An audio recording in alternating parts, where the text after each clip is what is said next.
Here in the first part of it, we need to find the area under the given curve and given lines. अब हमें curve भी दिया है, lines भी दी हुई है. तो according to this, y is equal to given as x square.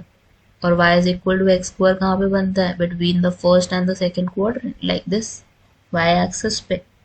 Then first point is that कि it is passing from 1 and the other line is x is equal to 2. 1b और 2b है. तो यहाँ पे हमारे एक line तो ऐसे ड्रॉ हो जाएगी पैरेलल टू वाई एक्सिस, दूसरी लाइन भी पैरेलल टू वाई एक्सिस रहेगी ऐसे. And we need to find the area between these curves and the line, and X axis के बीच में होना चाहिए. So this is the shaded portion. ये हमें निकालना है, एरिया निकालना है हमें यहाँ से इस चीज का.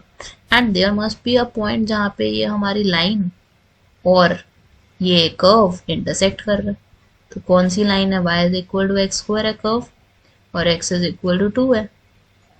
तो ये वाला पॉइंट हमारा क्या होगा? Let's say this is my point C. तो C पॉइंट क्या होगा? x की जगह क्या पुट करोगे? You would be substituting 2. तो y की वैल्यू आ जाएगी, this would be like 4.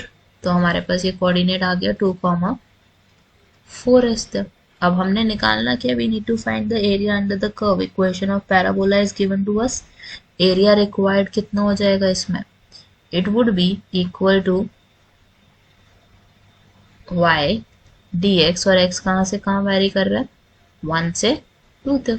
x axis पे अगर आप नोटिस करो तो 1 से 2 पर. And then y can be written as x square, dx would be there, and then we have is integral 1 2 is there. and integral जब आप x स्क्वायर का लोगे, so just add 1 power to it, it will become x by x की power 3 divided by 3, and we need to put 2 and 1 into it, lower limit and the upper limit.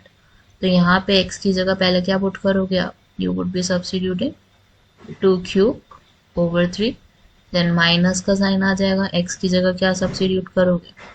1 cube over 3.